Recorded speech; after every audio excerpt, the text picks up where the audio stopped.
Mirabeau, the truant. Mirabeau couldn't sleep, so he stole his father's binoculars and went out into the early dawn, where, perched in the bed of his father's truck, the boy could see Mrs. Walthrop inside her bedroom, naked. In the daytime he knew Walthrop as the kind old lady who smelled of rotting flowers and sometimes made him snickerdoodles, but in the drowsy haze of morning she was a dangerous creature. Her body was a strange topography of mounds and valleys and folds. Mirabeau was 11 years old. The world seemed on the cusp of revealing all of its secrets.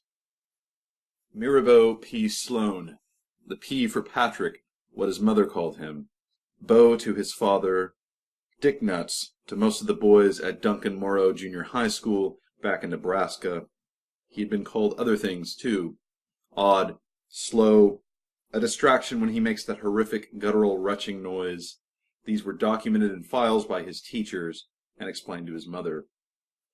"Good Lord, Patrick," she had said to him once, after returning from another parent-teacher conference, "why can't you behave? I raise you so bad you can't but act a fool and get me in trouble." The truth was Mirabeau had no idea how he'd been acting a fool. There were so many things that didn't make sense to him. Like people, how people went about doing peopleish things. What he had learned so far in 6th grade was that among other things people like to do, talk, eat, laugh, they enjoyed inflicting pain and mortification on one another for no clear reason. Case in point, Grady Mack, a large boy who had chosen Mirabeau for a pantsing last autumn. One moment Mirabeau was standing near his locker with a piece of Laffy Taffy. The next his penis flopped for all of Morrow Junior High to see. In an attempt to reciprocate the act, to join in on this odd human fellowship of making each other miserable, Mirabeau had put a mechanical pencil into Grady Mack's stomach lining. Now he lived in Texas with his father. It was 8:05. Soon a school bus would rattle down the street. Mirabeau would watch it go on toward campus, watch its brake lights throb. The boy knew he was meant to be on it. Mirabeau's father was too busy with his own sadness to care. No, it was just Mirabeau and Miss Walthrop's white mass, a body promising to make sense of the world. In Nebraska, Mirabeau knew he'd be trudging through snow right now, layers of wool over him. Here the weather was indecisive. Morning frost melted and gave way to afternoon temperatures that allowed for Mirabeau to go around in an undershirt. He had spent all of January wandering behind liquor stores and laundromats, finding dead squirrels and beer cans. He went down to a creek that ran on the west side of town, and had once spent an entire afternoon tracking a nutria that once cornered bit the snot out of his elbow. Mirabeau had had to go to the ER for a rabies shot. He still had the little moons of marks where the animal's teeth had struck. But such shiftlessness was old news to him now. 1 week ago, a space shuttle had fallen out of the sky. The debris field was spread all over East Texas. That morning Mirabeau had been looking in on Mrs. Walthrop, but with his binoculars trained upward, he saw tracers. He saw debris curly-cuing in orange and red flare, smoke streaked like left-handed pen smudges. Later there was talk of heavier items falling from the sky. A man down the block found runway gear in his above-ground pool. A woman's car windshield had been crushed by a twisted bit of the fuselage. People panicked. They wondered what would fall next. Even Mirabeau's father, who spent most of his time in bed, had moved into the living room to watch the news coverage. Mirabeau had stood behind the couch eating a peanut butter Vidalia onion ice cream sandwich, his favorite. The bread began to separate. The ice cream was melting. He did his best to hurry, hovering just behind his father, whose eyes were on the television. But a dollop of melted chocolate dropped from the sandwich onto his father's scalp. The man was too wrapped in the disaster footage to do more than run his hands through it. "They dead?" Mirabeau asked. In response, his father looked at him meanly before bursting into tears and locking himself in the bathroom. "Shit, yeah, they're dead," Tug Edstrom responded when Mirabeau asked the same question. Tug was 2 years older and homeschooled, which meant he learned of the suffering of Christ and stole things from Walgreens. He rode his bicycle listlessly through town. Tug was enormous, and the bike was too small for him, but he stayed in perpetual motion, speaking as he cut lazy figure-8s in the drugstore parking lot. "Who taught you how to think? The retard commission? You reckon if you were up in a spaceship and it blew up, you'd be able to fly to fucking safety?" Mirabeau shrugged. He had no answer to either of Tug's questions. It was a sad thing to consider. "They had parachutes," he said, unsure of his own logic. Tug made another circle around him. He rolled his eyes. "Yeah, and now those parachutes are about this big." He held his index finger and thumb so close together Mirabeau couldn't see any space between them. "Size of your pee-hole. Blammo. All blown the shit up." The sky had turned an odd, wonderful red, as if it were still ablaze. The town felt empty. In the immediate aftermath of the disaster, people had been told to stay indoors. This was now a 100-square-mile disaster scene. Anybody pocketing or hiding debris would be arrested. Black cars and white vans crisscrossed 4 different counties, racing from one nowhere town to the next. The cars were driven by governmental authorities, Tug told Mirabeau. They interrogated children, poultry farmers, poor folks in trailers. "But they ain't here over no astronauts," Tug said. "My daddy told me their real reason." "What is it?" Tug quit pedaling. He let his bare feet come to rest on the asphalt. He leaned over the handlebars. "To collect my old daddy's guns." Tug nodded gravely. Mirabeau had been to the Edstrom's house only a handful of times. He knew it sat at the end of a gravel road, and that half the roof was corrugated tin. He knew the room smelled of burned ketchup, and that the walls held dozens of American flags. He also knew that Tug's father spent most of his time outside in what he called, quote, the supply cabinet. The boys weren't allowed near it, though once, after the man had spent the day drinking Coors and watching the Aggies lose, he had taken the pair down to the shelter. Inside were hundreds of guns and knives and boxes labeled MRE. Tug's father had taken a rifle off the wall, drew back on the chamber. "This here's a Kalashnikov," he told Mirabeau. "Your daddy have one of these?" The boy shrugged. Tug's father snorted. "Doubtful," he said. "All I've got to say about that is when the day of reckoning is at hand, there will be 2 types of citizens. Those who have unfettered access to Kalashnikovs and those who do not. And who will have egg on their faces then, I ask?" Tug began pedaling again. He said, "They've been after him for some time. Hell, he doesn't even think there was any spaceship. That's just their cover story. It's their way to have all us God-fearing people looking up at the sky so they can swoop in and take from us what is rightfully ours. That's what my daddy says." Mirabeau didn't think this was a likely story, but he didn't want to argue. The notion of friendship was new and foreign, and he supposed there was a fine line between having a sleepover and putting a big pencil inside somebody's large intestines. He had heard so much about sleepovers. He wanted to host one. Anyway, he didn't care about the government, or guns, or even space shuttles. What was most pressing was his father, who was looking more and more like an unshaven skeleton. Mirabeau's father had been a maintenance worker for the small college in town until a professor claimed he'd stolen items from the professor's office. 6 astronomy textbooks, which, despite Mirabeau's father's claims of innocence, sat out on the coffee table at home. His father had always liked the subject. He liked science fiction movies in which Earthlings traveled vast distances to unoccupied planets and created new civilizations, only to bicker and steal and ultimately learn that real trouble with Earth was the human heart itself. The night he'd been fired, he came home late with alcohol on his breath and told Mirabeau to get in the truck. They'd driven aimlessly through the hills of the piney woods and then out beyond acreage of cut timber, the moon shining on smoking stumps and untenanted backhoes, and eventually up to where the college's observatory and satellite station was located. Mirabeau stayed near the truck while his father tried to jump the fence. It took the man a number of tries. "Are we supposed to be here?" the boy finally asked, as his father fell face first into the dirt on the other side. The man ignored him. He got to his knees and pulled a pair of wire cutters from his jacket and did away with the padlock. That night Mirabeau's father fixed a large telescope onto the moon and told the boy to look through the viewfinder. He moved it to the bizarre green and yellows of Saturn's rings, to the places where darkness was only interrupted by bright declaratory points of light. "You see that bow?" his father said, gently jostling the telescope into focus. "That's Alpha Centauri, our closest star neighbor, 4.5 light years from Earth. What you're seeing right now," he said, "is light excreted 5 years ago." It was all too clear to the boy that his father had been breaking into the observatory for some time, coming out here alone to stare up at the night sky. The thought made the boy sad. There was something in his father's voice that led Mirabeau to believe that the old man wanted more than anything to be up there, to leave this world and start anew in a place where the people were green, or had extra eyes, or spoke through mucous membranes, anywhere that would make him feel more at home. "Isn't it miraculous?" his father asked.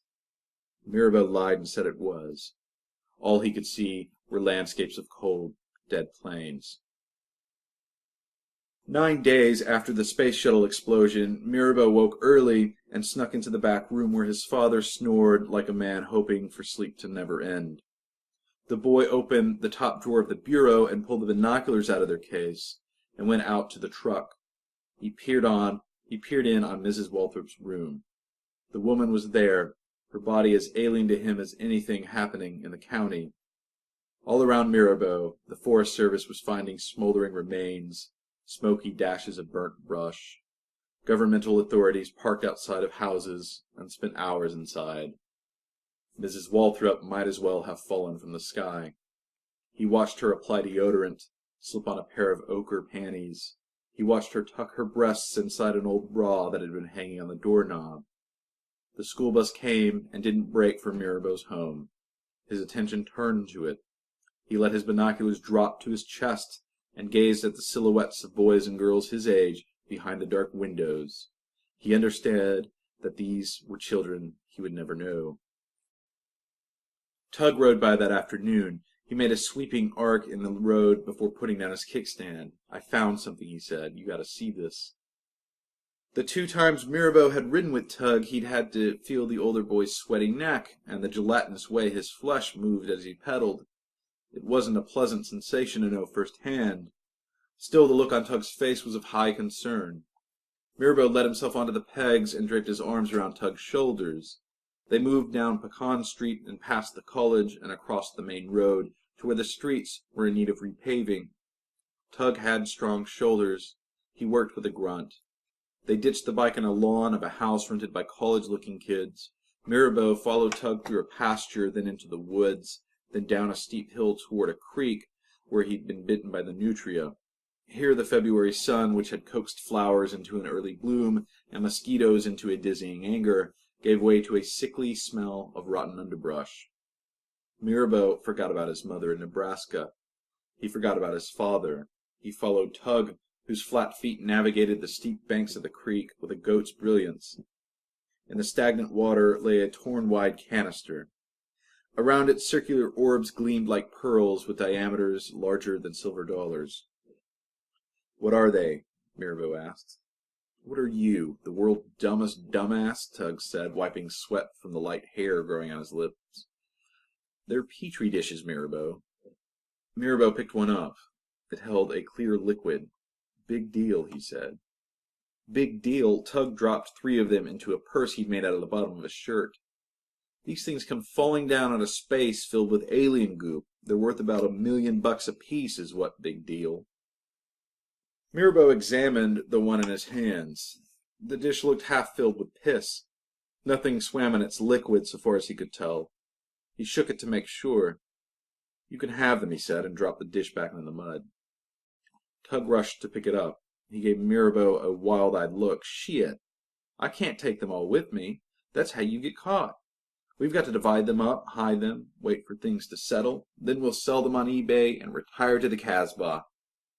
Tug held 3 of them out for Mirabeau, who looked them over again before putting them in his pockets. At home his father was awake.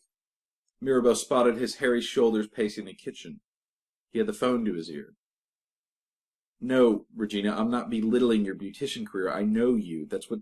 No, I'm saying no. No. Charlie doesn't have anything to do with this. Yes, that's right. You've told me Charlie is twice the man. He can't stay here. I know he's my son, Regina. I was there during consummation. Of course he's going to school. What kind of father? Because he can't. He can't stay here. I don't think it's a good environment. No, don't bring Charlie into this. I don't want to talk to Charlie. Yes, Charlie. Hi. Listen, I need to speak to Regina. It's a private matter. It's about Beau, yes. Well, no, as I was telling Regina, I don't think this is the right. What I'm trying to say is that he needs to move back to Nebraska. Mirabeau slipped past the kitchen and into his father's bedroom. He opened the second drawer, the junk drawer, where the old man kept pocket knives and coins flattened by trains, and a little pamphlet titled, "We Are Not Alone." The boy pulled the petri dishes from his pockets and slipped them underneath the layer of junk. On the ride back from the creek, he had decided to keep them, to give them to his father. To hell with Tug and eBay. Casbah sounded cruddy. They were a gift now. Summer would come. The governmental agents would disappear. Years would pass, who knew, and then one day his dad would find them and know that they were from his son, and he would finally have his own piece of the universe. It would be his, and it would make him happy. Mirabeau could hear his voice in the kitchen. Can you put Regina back on? She's on, right now? I'm speaking to both of you. Is that... I see. Yes, Regina, that's what I'm trying to explain. I don't feel I can provide the kind of home that... No, of course he's in school. Yes, he has friends. I don't know their names. Some fat kid on a bike. I'm not in the right headspace to take care of... Headspace. Headspace, Charlie. Yes, it's a word. I'm not in the right... Well, there are plenty of words you don't know, Charlie, you dolt. Listen to me. Will you... I'm saying... What? What? I know he's your husband, Regina. I was your husband too once. I can call him whatever I... His feelings? His feelings? Okay, you're right, Charlie. I'm sorry I called you a dolt. Can we move on? As I was trying to say, I can't do it. I simply cannot. I'm in a strange... Are you crying, Charlie? I said I was... That's right. I'm not in a very good place right now, headspace-wise. That's all there is to it. Mirabeau doesn't have... I'm saying he can't. You have to come pick him up, Regina. Hello? Regina? Hello? It is the fantasy of every 11-year-old to never go to school. Inside the bright and sterile confines of their classrooms, they feel certain they're missing out on life and its pleasures, which are being doled out in unjustly portions to their parents, who don't know how blessed they are, who use their time paying bills and running to the dry cleaners.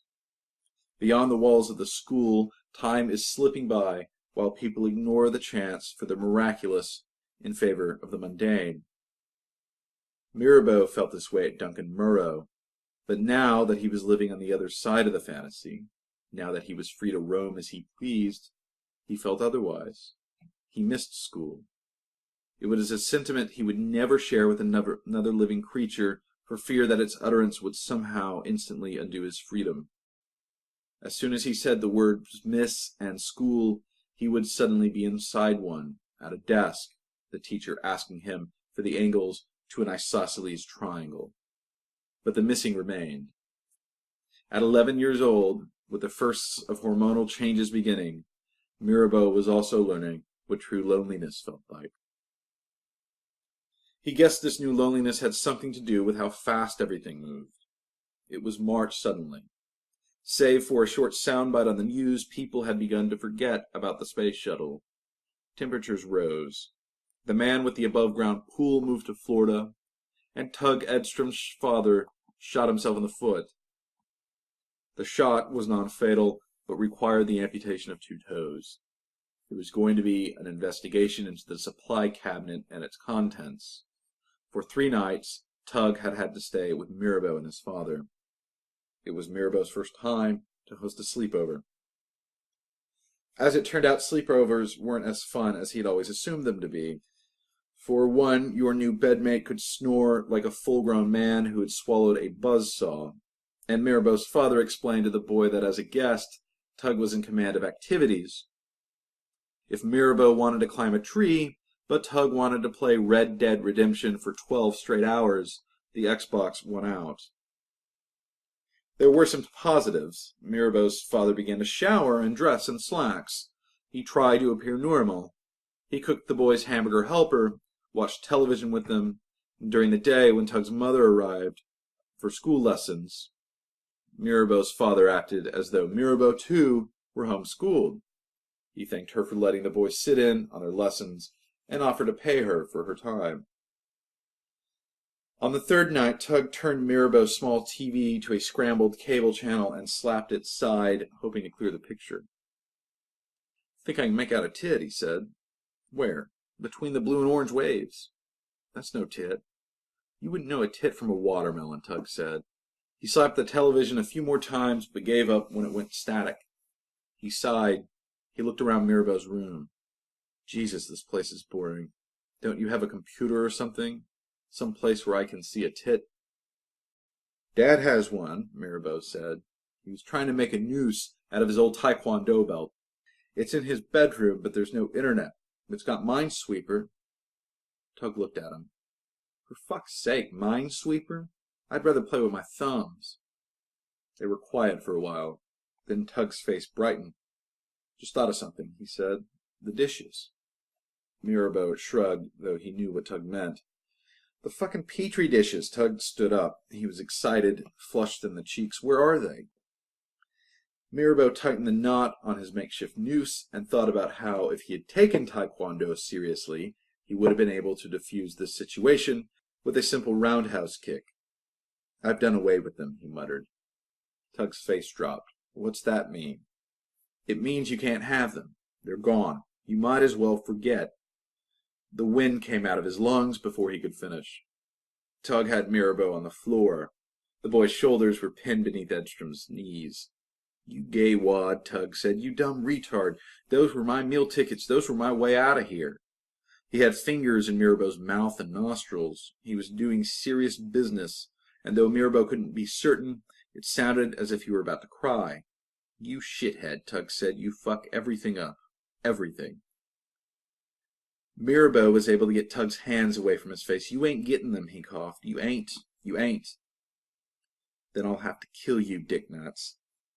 Tug's weight came down on Mirabeau like a tidal wave. He had his large hands around the boy's throat. Mirabeau felt his wind going.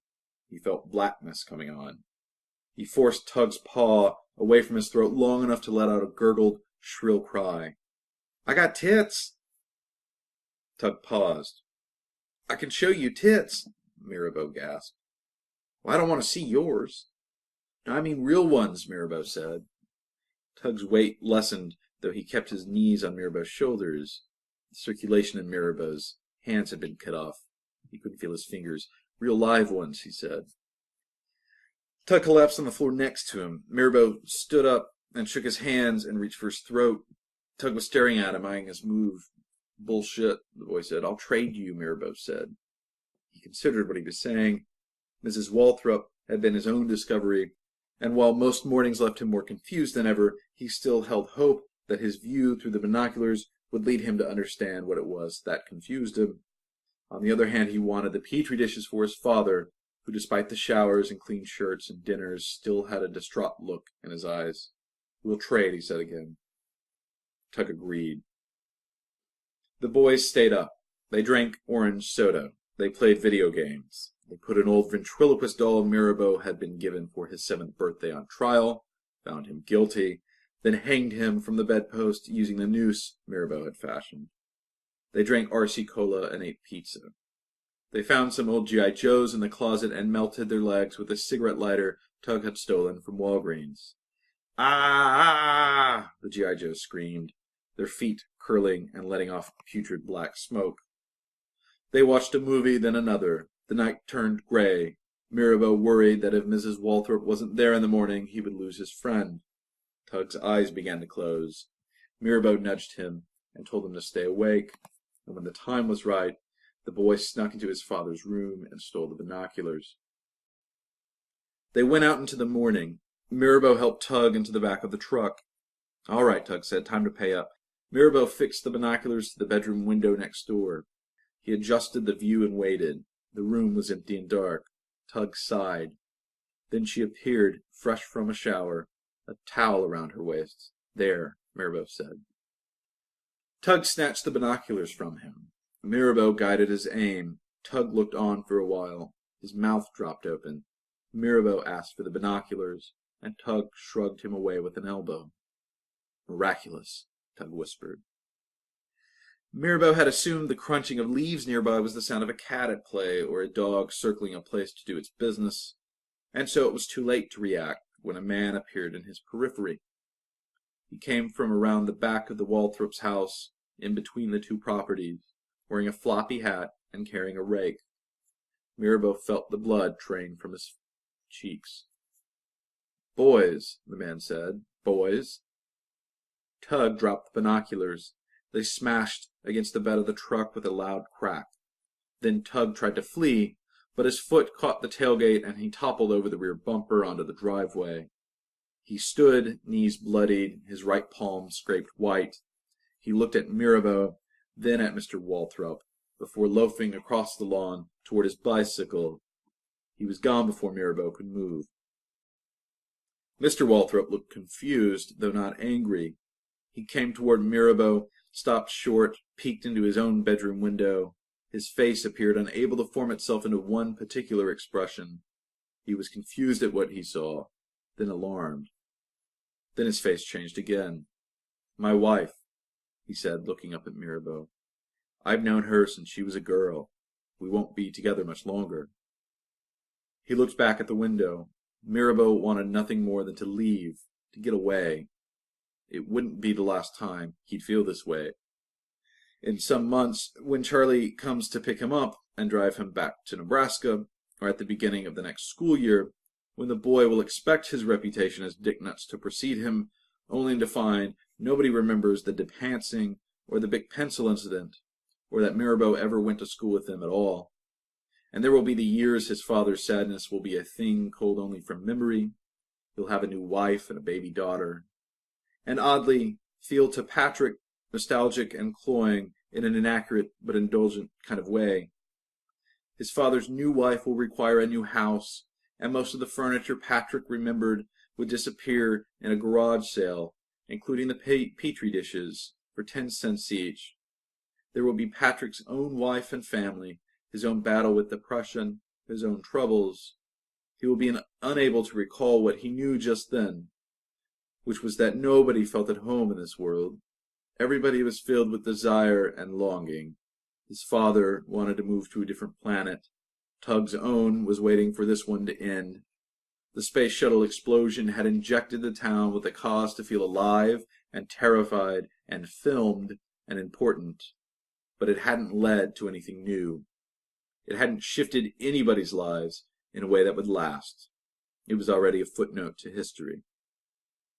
Mr. Walthrop smiled at the boy. "Can I see your binoculars?" he asked.